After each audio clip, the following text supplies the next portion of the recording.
Hey, couples.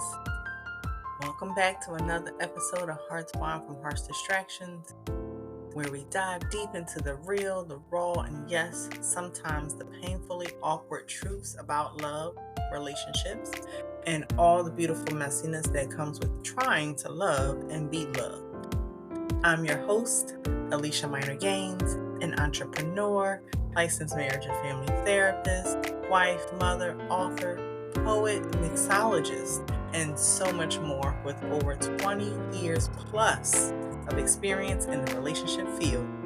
And today, listen, we're talking about something that, if we're being honest, a lot of us struggle with but rarely want to admit: emotional suppression. You know what I'm talking about, right? That fake smile when someone asks, "How are you?" and you respond, "I'm fine," but deep down you're screaming, "Actually, I'm falling apart, but thanks for asking." Yeah, that. Today's episode is called The Perils of Emotional Suppression: Why Bottling Up Your Feelings Will Hurt You. And honestly, this one might hit a little too close to home for some of us. And that's okay, because feeling uncomfortable, yeah, that's growth knocking at your door. So here's a quote to kick us off, one that's haunted me ever since I read it by Carol K. Truman.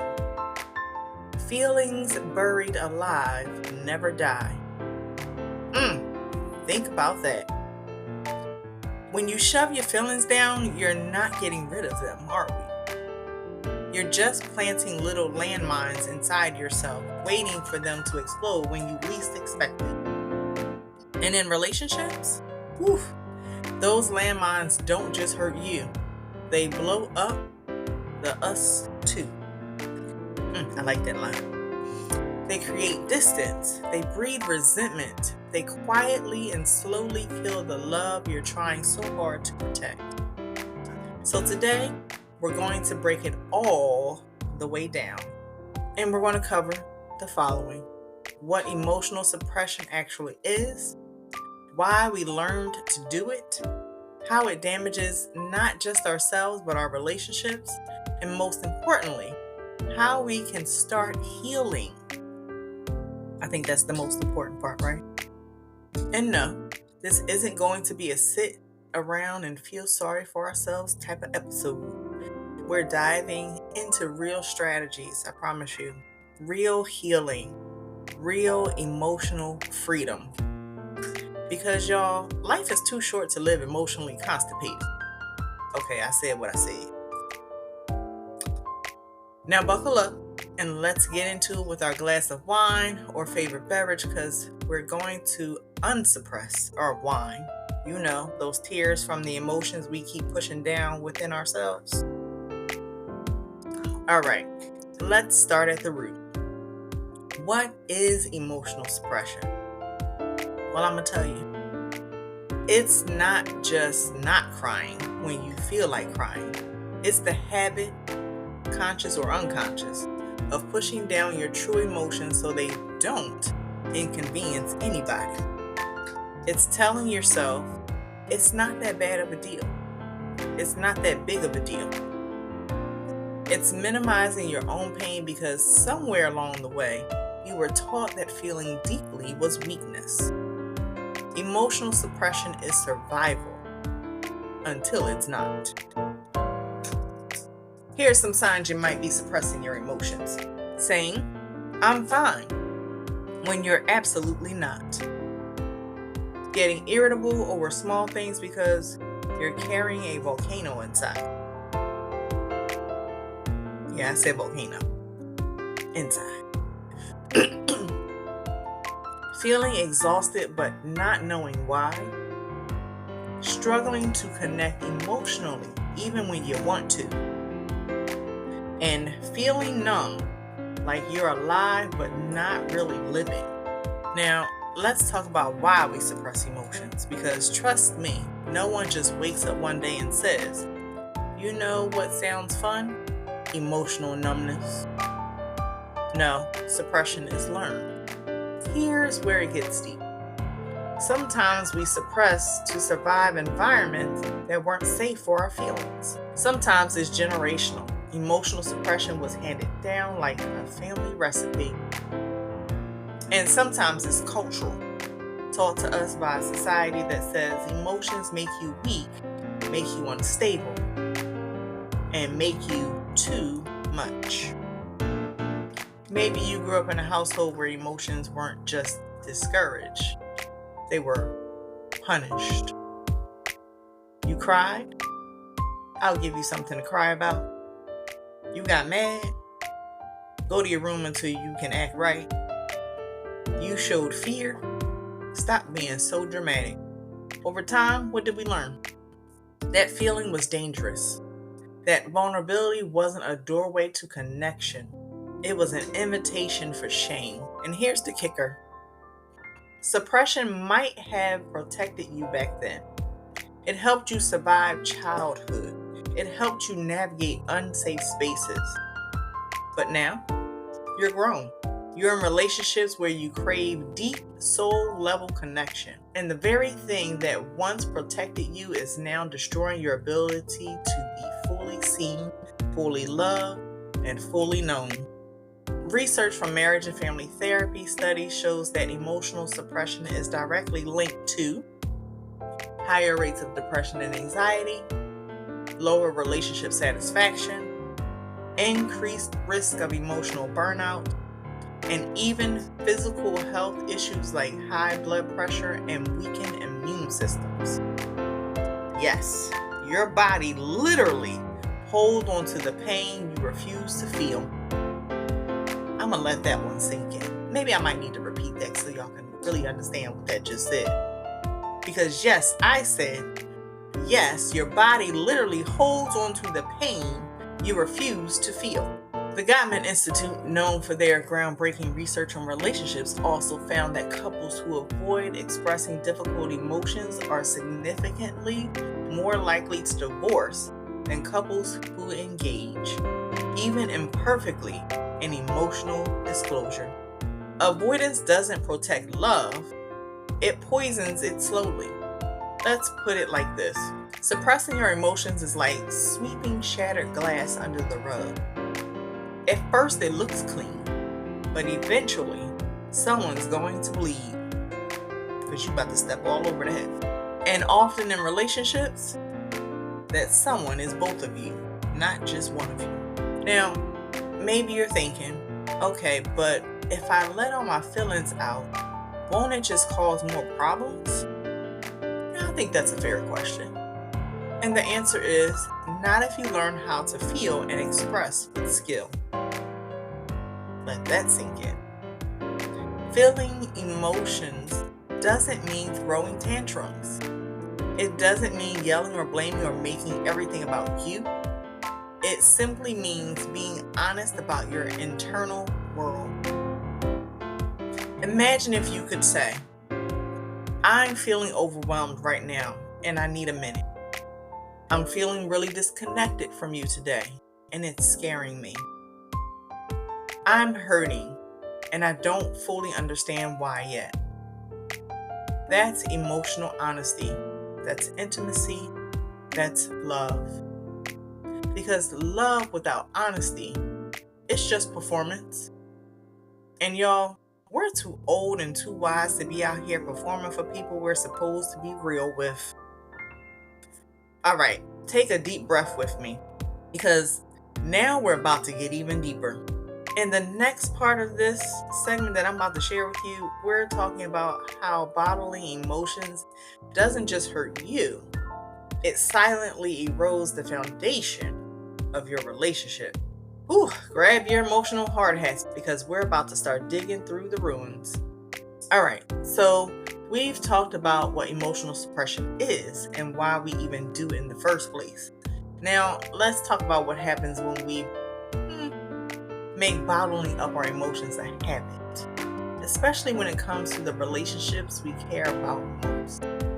And listen, I know a lot of us have convinced ourselves that keeping the peace means staying silent. That somehow not bringing up how we feel is protecting the relationship.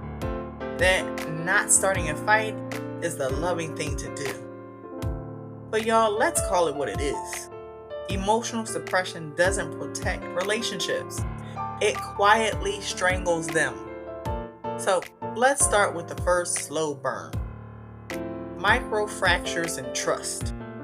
When you consistently hide your feelings, even the small ones, your partner can feel it, even if they can't put it into words. There's a weird tension, like when you walk into a room where two people have just had an argument.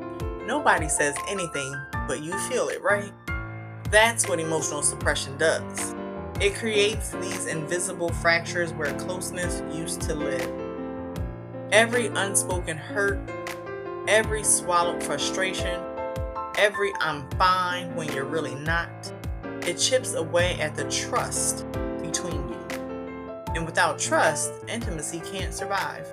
Research from Dr. John Gottman shows that one of the biggest predictors of relationship failure is stonewalling, which is basically emotional shutdown. When one partner shuts down and refuses to engage emotionally, the relationship starts to pretty much die a slow, painful death. And stonewalling? It often starts with little acts of emotional suppression.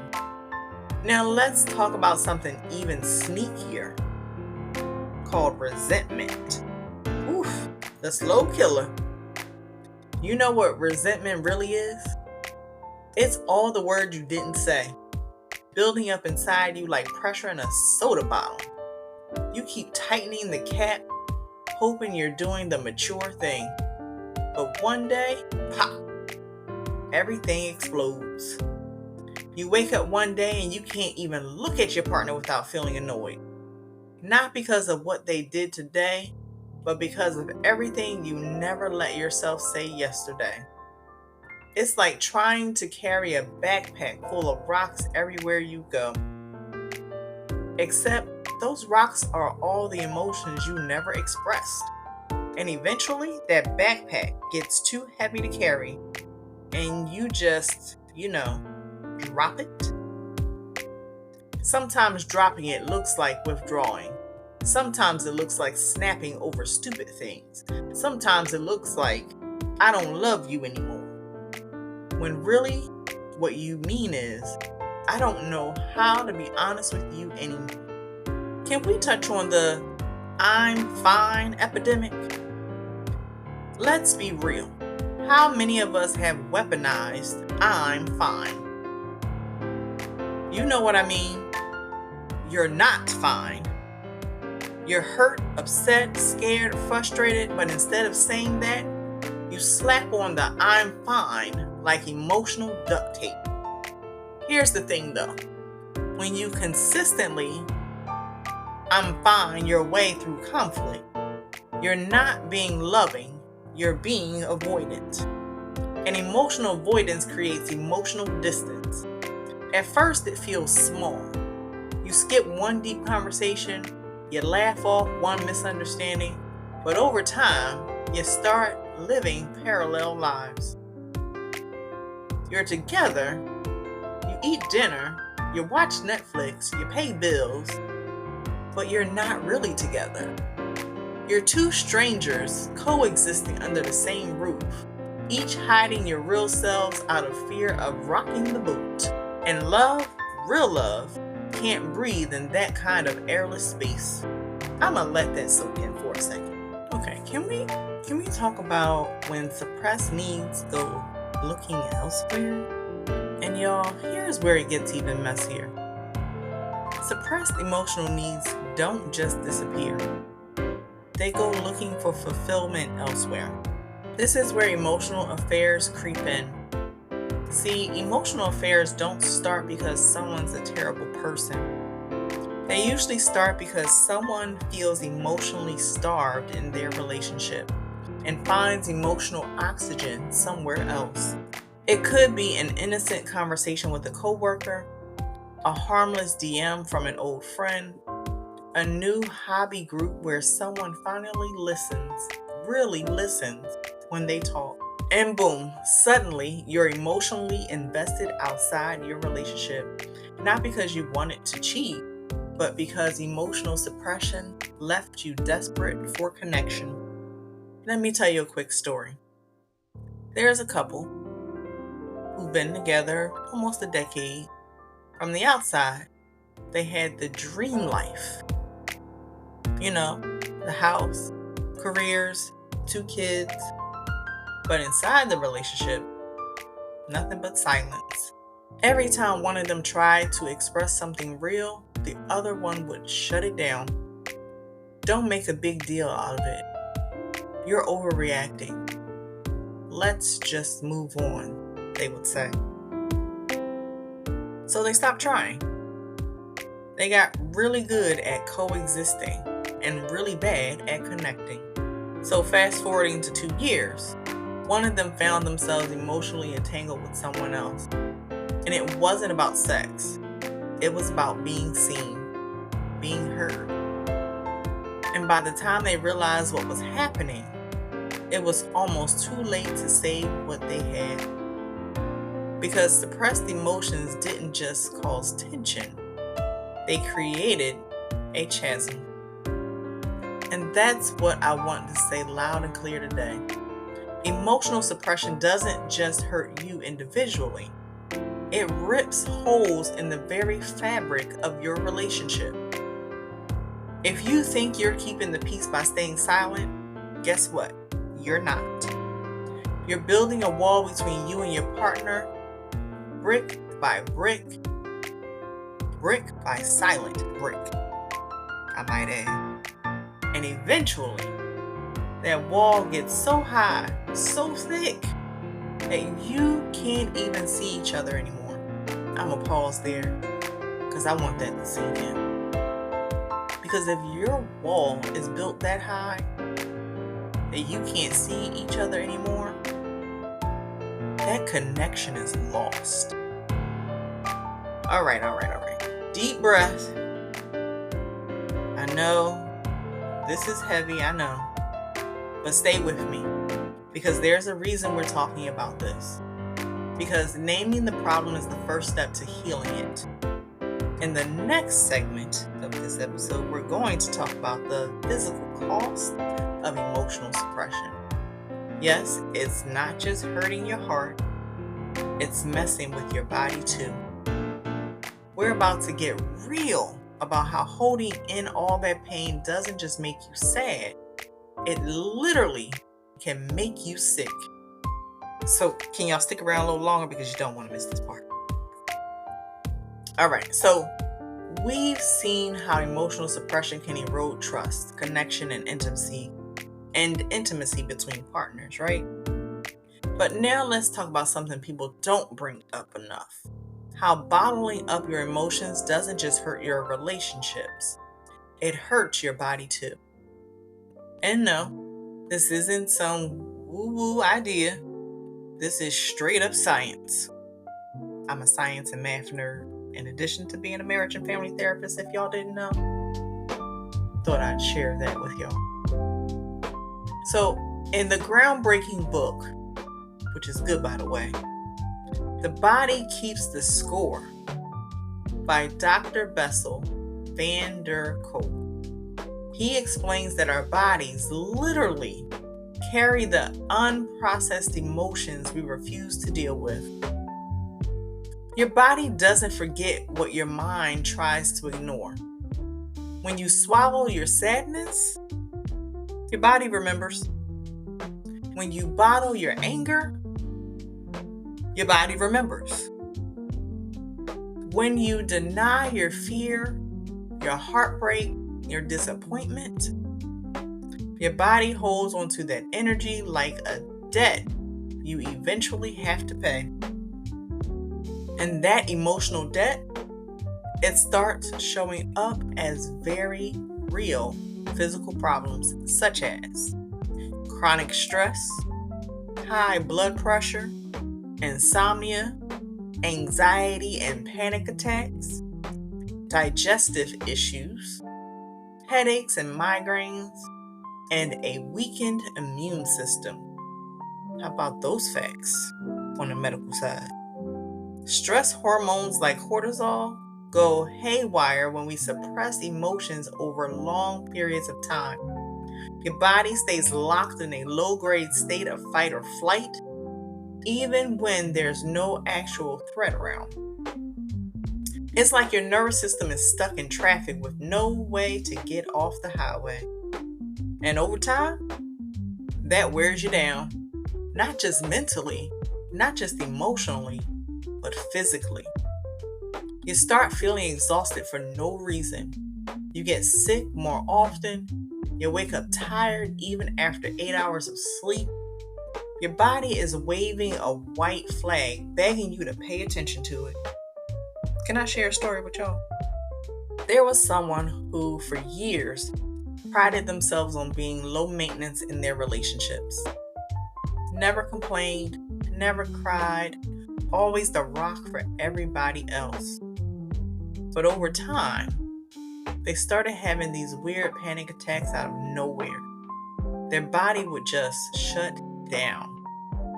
Heart racing, chest tight, couldn't breathe, but they kept telling themselves, "I'm fine, I'm just tired, I need to push through." Until one day, they ended up in the ER thinking they were having a heart attack. And guess what the doctors told them?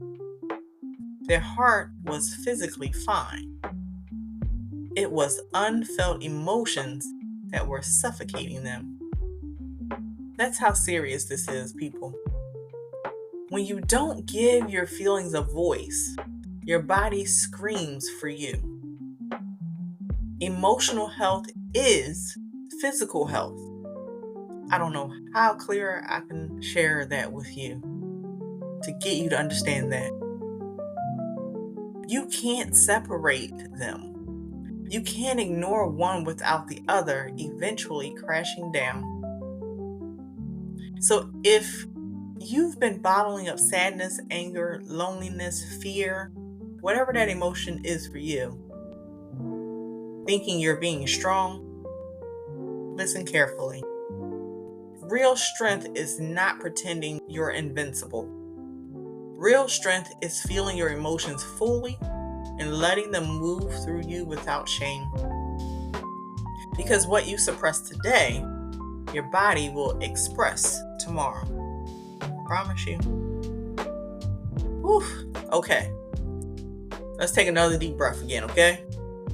Because we're going even deeper now. Because in this next part, we're going to talk about why we're so afraid to feel in the first place. Spoiler alert, it's not your fault. We're going to unpack society, culture, gender roles, all the ways the world taught us to fear our own hearts. So, stay with me because it's about to get real.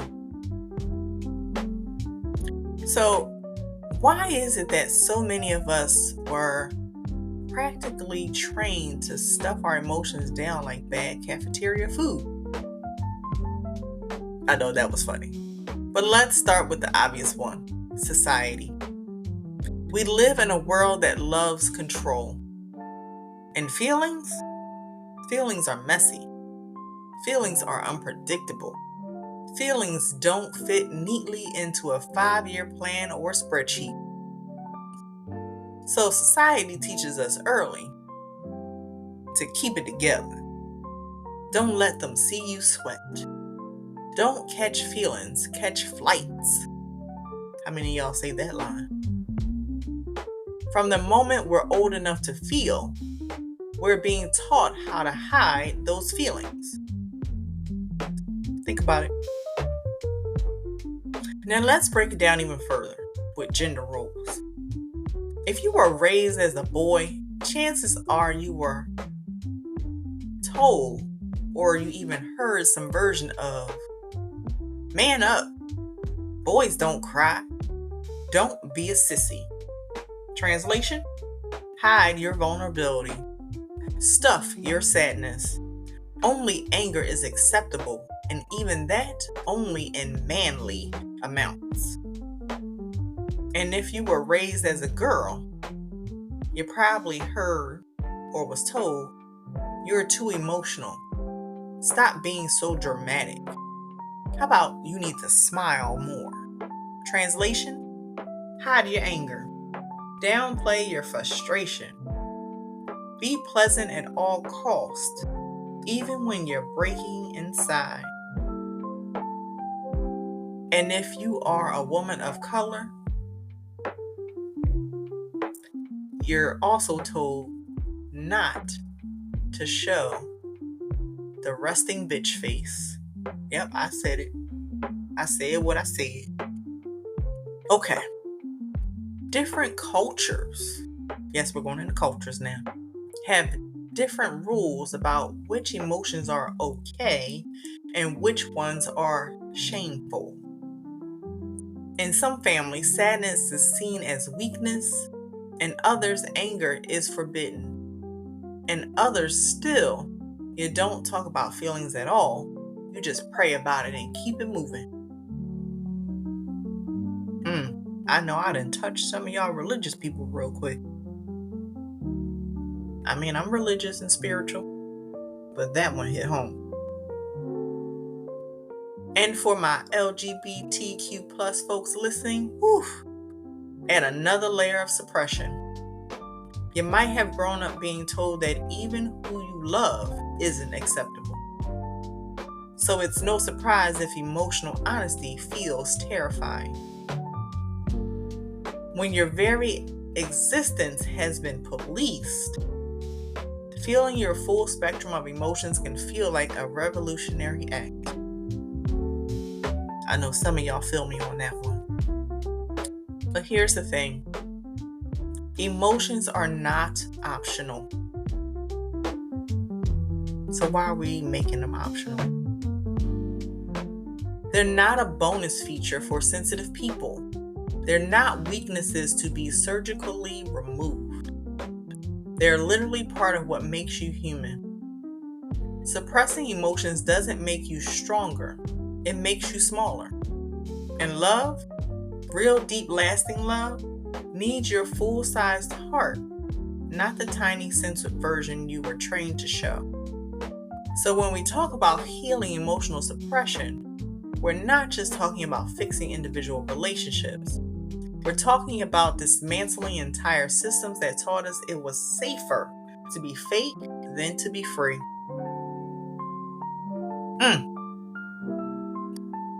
Let that one sink in. So, next we're going to dive into how emotional suppression kills passion and intimacy, and how you can reignite real connection by learning to feel again. Stay with me. Promise, it's getting good. Okay, so let's have an honest moment here. How many of us have been in a relationship where the spark slowly fizzled and you couldn't quite explain why? You still cared about each other. You still did all the right things, but somewhere along the way, the passion, the intimacy, the soul connection just, faded. If you've ever been there, or if you're there right now, you're not crazy, and you're definitely not alone. Here's a hard truth. Emotional suppression is the silent killer of intimacy. And I'm not just talking about sexual intimacy, although that's part of it too. I'm talking about emotional intimacy. That feeling of, I can show you my rawest, realest self, and you won't leave. When we suppress our feelings, we build walls around our hearts. At first, those walls feel protective, safe, necessary. But love can't climb over walls it doesn't even know are there. Think about this. Intimacy is just two bodies connecting. It's two souls connecting. And you can't connect souls if one or both of you are hiding behind emotional armor. You can have all the date nights, all the vacations, all the flowers and chocolates. But if you're hiding your sadness, your fears, your longings, your frustrations, you're not making love. You're performing it. And trust me, Your partner can feel that, even if they can't explain it. Real intimacy says, I'm not perfect, but I'm here. I'm scared sometimes, but I trust you enough to show you. I'm hurting today, and I need you close. Now that's sexy. That's vulnerability. And that's real. Okay, quick story. There was a long-term couple. They loved each other deeply, but somewhere along the way, they both started bottling up their frustrations because they didn't want to start drama. They stopped having hard conversations. They stopped admitting when they felt hurt. And over time, they became glorified roommates. Sex disappeared. Playfulness disappeared. They still loved each other, but they didn't see each other anymore. When they finally went to therapy, you know what came up, right? Not cheating, not betrayal, not major betrayals. Just years of small, unspoken hurts. They had built walls so high that intimacy couldn't even find the door. The good news? They tore those walls down, one feeling at a time. But it started with learning how to stop suppressing and start expressing. Ooh, I just be throwing them out there for y'all. I'm going to say it again. It started with them learning how to stop suppressing and start expressing. And that's what I want for you too. Okay, so you're probably wondering, how do I even start breaking the habit of bottling up my feelings? Don't worry, that's what we're talking about next. So get ready. We're about to get super practical in this next part. All right, we've dragged emotional suppression into the light. Now let's talk about how we start healing it. Because listen, awareness without action, that's just guilt with better branding. We're here to heal, not just sit in shame. So, step 1, recognize the suppression in yourself. You can't change what you won't name. Start noticing when you feel that tightness in your chest, that clenching in your stomach, that little voice that says, don't say anything, just smile. That's suppression whispering to you. When you notice it, pause, breathe, ask yourself, what am I actually feeling right now? Even if you can't put it in perfect words, naming it is the first act of rebellion. Step 2, build your emotional vocabulary. Most of us only know 5 feelings: happy, sad, angry, tired, and hungry. Y'all, we gotta do better. There's a feelings wheel out there. Let's tap into it, shall we? But start using more precise words like, I feel overlooked. I feel vulnerable. I feel powerless. And I feel disappointed. The more specific you get, the easier it becomes to express yourself clearly without blaming or attacking your partner. Step 3, practice safe expression. Not every emotion needs to come out like a wrecking ball. You can express your feelings without dumping them all over your partner. Example, instead of, you're never listening to me, or you never listen to me, try, I'm feeling unheard and it's making me withdraw. Instead of, you don't care about me, try, I'm feeling disconnected from you and I miss you. Small changes in language equal big changes in connection. Step 4, create emotional rituals together. Make it a habit to check in emotionally, not just logistically. Instead of just how was work, how about we try asking, what's been heavy on your heart lately? Where are you feeling stuck? What's been giving you life lately? Create spaces where feelings are not just allowed, they're invited. I'm gonna let that one sit in for a minute. Step 5, get comfortable with discomfort. Real talk, feeling your feelings is messy sometimes. You might cry, you might rage, you might say the wrong thing. It's okay. Messy feelings are still sacred. And real love is big enough to hold them. Coming up next, I promise you, we're talking about how emotional suppression is often inherited and how you can be the one to break the cycle for future generations in your family. Y'all ready to heal backwards and forwards? All right, let's move on, right? All right. Now we're getting generational with it, right? Because here's the deal. A lot of us are carrying emotional habits we didn't choose. Maybe you were raised by parents who believed that crying was weakness, or by caregivers who shut down every hard conversation with, because I said so. Maybe you never saw two adults work through conflict with honesty and grace, only anger or silence. Whatever your story is, hear me. You didn't start this pattern, but you have the power to end it.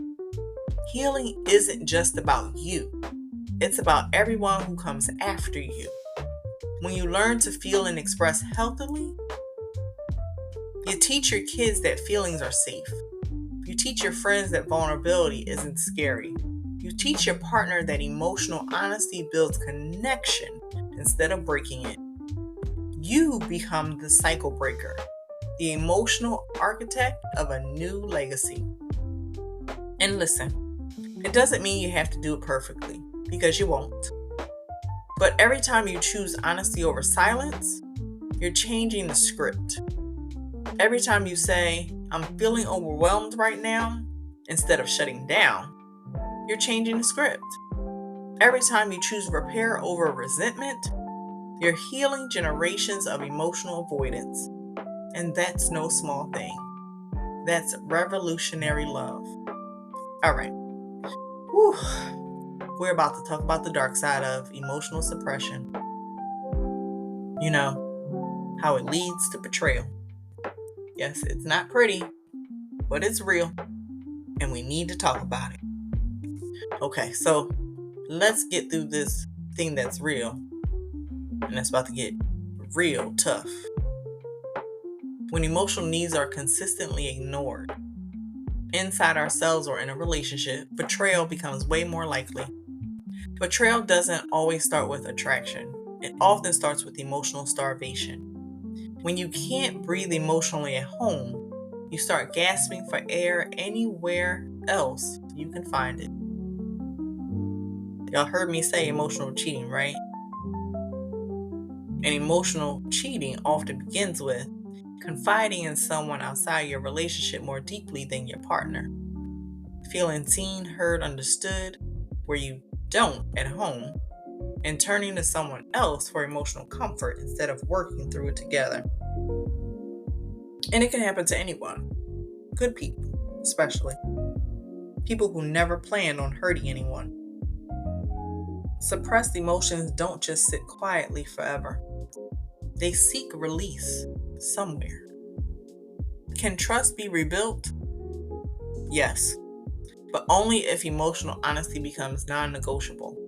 The foundation has to be rebuilt not just with words, but with consistent, vulnerable actions. Healing means naming the real needs, owning the emotional neglect, both ways, and committing to emotional transparency moving forward. It's not easy, but it is possible, and it will be worth it. Okay, in this final part of this episode, how to build an emotionally honest relationship that actually lasts. Okay, come on with me and help me land this plane, y'all. All right, we've done a lot of heavy lifting today. We've dragged emotional suppression into the light. We've named the damage. We've talked about the healing that's possible. Now let's get even more practical. How do you actually build an emotionally honest relationship? Because listen, if emotional suppression kills love, emotional honesty revives it. Emotional honesty says, I'm willing to let you see the real me. I trust you enough to be vulnerable. I love us enough to be uncomfortable sometimes. And here's the beautiful part. You don't have to get it perfect. You just have to get real. So how do you build emotional honesty together? Well, one, you start with creating emotional safety.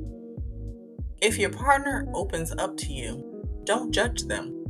Don't minimize, especially don't minimize their emotions. And don't rush to fix it. Just hold space. As my daughter would say, sometimes I just need you to sit in the crazy with me. So how about you do that? Just sit in the crazy. Just listen. And then ask, how can we resolve this together? Sometimes the most healing thing you can say is, thank you for trusting me with that. I hear you, and you're not alone. When your partner knows they can bring the messy, complicated, unfiltered feelings to you without fear, that's when real intimacy starts to bloom. The next thing you can do is build check-in rituals. Y'all heard me say that earlier. Make emotional check-ins a normal part of your relationship, not just something you do when there's a crisis. For example, Sunday night emotional check-ins. So that way you can say, how's your heart this week? Try monthly emotional inventories by starting off with saying, what's been weighing on you lately? And definitely for my texters out there, random text messages that can say, what's something you're feeling today that you haven't said out loud yet? Make emotions part of your relationship, not an emergency. The next one, practice safe space conversations. Designate time where both of you can speak freely. No defensiveness allowed. Rules for safe space are: listen without interrupting, repeat back what you heard before responding, because you want to show your partner that you understand what they just said. And focus on feelings, not blame. It might feel awkward at first, but emotional muscles, like any muscles, get stronger with use. Own your feelings without blaming. Remember, you made me feel blank is a recipe for defensiveness. That blank is where you want to add the emotion, right? Or you can try, instead, I'm feeling blank because I'm interpreting blank this way. It puts the focus on your own experience, not on attacking your partner. And last, celebrate vulnerability. When your partner shares something hard, celebrate it. Make emotional honesty feel rewarding. Tell them, I feel closer to you when you share that. Thank you for letting me in. Because vulnerability isn't weakness. It's strength, it's intimacy, and it's love in its rawest, purest form. Research from the Journal of Marital and Family Therapy shows that couples who practice regular emotional disclosure report higher relationship satisfaction, better conflict resolution, and deeper emotional connection. Honest emotions build emotional wealth, the kind that can weather any storm. And that's what I want for you, all of my couples.